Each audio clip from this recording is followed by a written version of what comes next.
Leviticus 25. God spoke to Moses at Mount Sinai. Speak to the people of Israel. Tell them, when you enter the land which I am going to give you, the land will observe a Sabbath to God. Sow your fields, prune your vineyards, and take in your harvest for 6 years. But the seventh year the land will take a Sabbath of complete and total rest, a Sabbath to God. You will not sow your fields or prune your vineyards.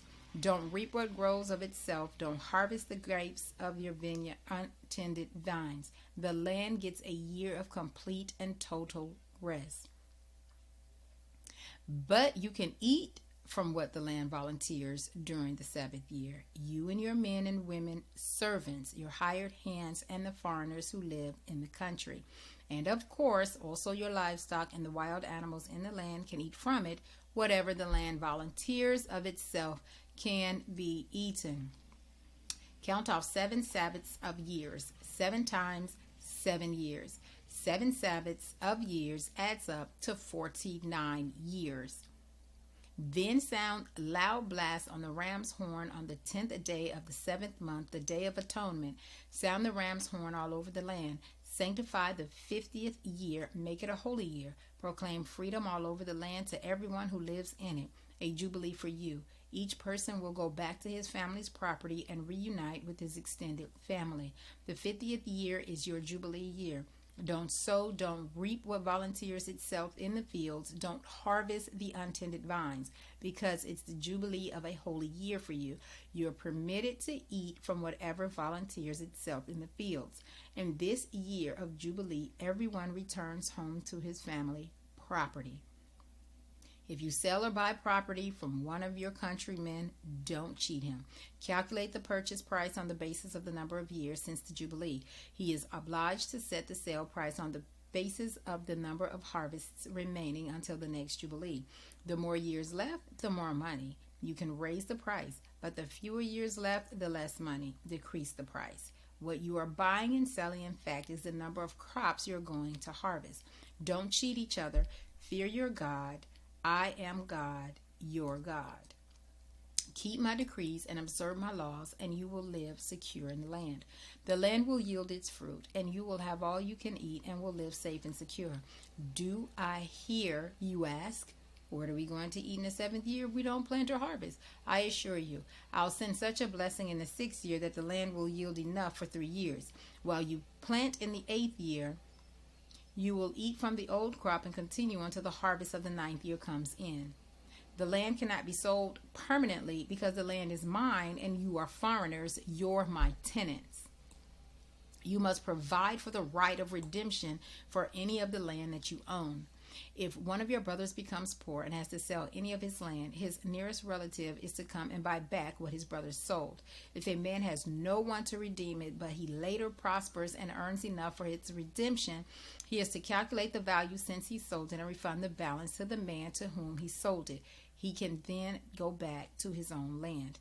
If he doesn't get together enough money to repay him, what he sold remains in the possession of the buyer until the year of Jubilee.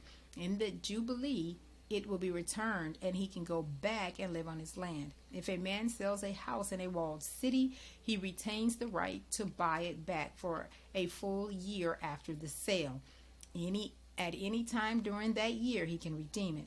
But if it is not redeemed before the full year has passed, it becomes the permanent possession of the buyer and his descendants. It is not returned in the Jubilee.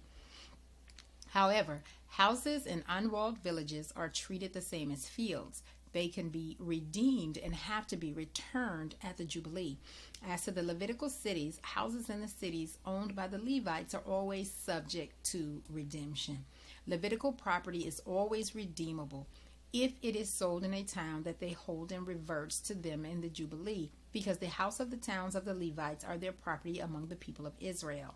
The pastures belonging to their cities may not be sold. They are their permanent possession. If one of your brothers becomes indigent and cannot support himself, help him the same as you would a foreigner or a guest, so that he can continue to live in your neighborhood. Don't gouge him with interest charges. Out of reverence for your God, help your brother to continue to live with you in the neighborhood.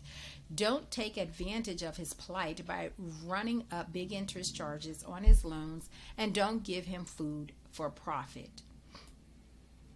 I am your God, who brought you out of Egypt to give you the land of Canaan and to be your God.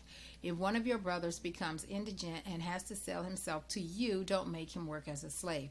Treat him as a hired hand or a guest among you. He will work for you until the Jubilee, after which he and his children are set free to go back to his clan and his ancestral land. Because the people of Israel are my servants, whom I brought out of Egypt, they must never be sold as slaves. Don't tyrannize them. Fear your God. The male and female slaves which you have are to come from the surrounding nations. You are permitted to buy slaves from them. You may also buy the children of foreign workers who are living among you temporarily, and from their clans which are living among you and have been born in your land. They become your property. You may will them to your children as property and make them slaves for life, but you must not tyrannize your brother Israelites. If a foreigner or temporary resident among you becomes rich and one of your brothers becomes poor and sells him to the foreigner who lives among you or to a member of the foreigner's clan, he still has the right of redemption after he has sold himself. One of his relatives may buy him back. An uncle or cousin or any close relative of his extended family may redeem him. Or if he gets the money together, he can redeem himself. What happens then is that he and his owner count out the time from the year he sold himself to the year of Jubilee.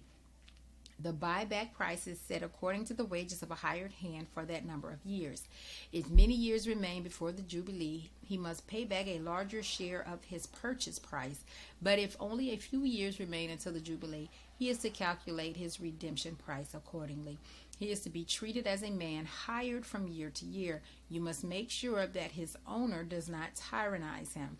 If he is not redeemed in any of these ways, he goes free in the year of Jubilee, he and his children, because the people of Israel are my servants, whom I brought out of Egypt. I am God, your God.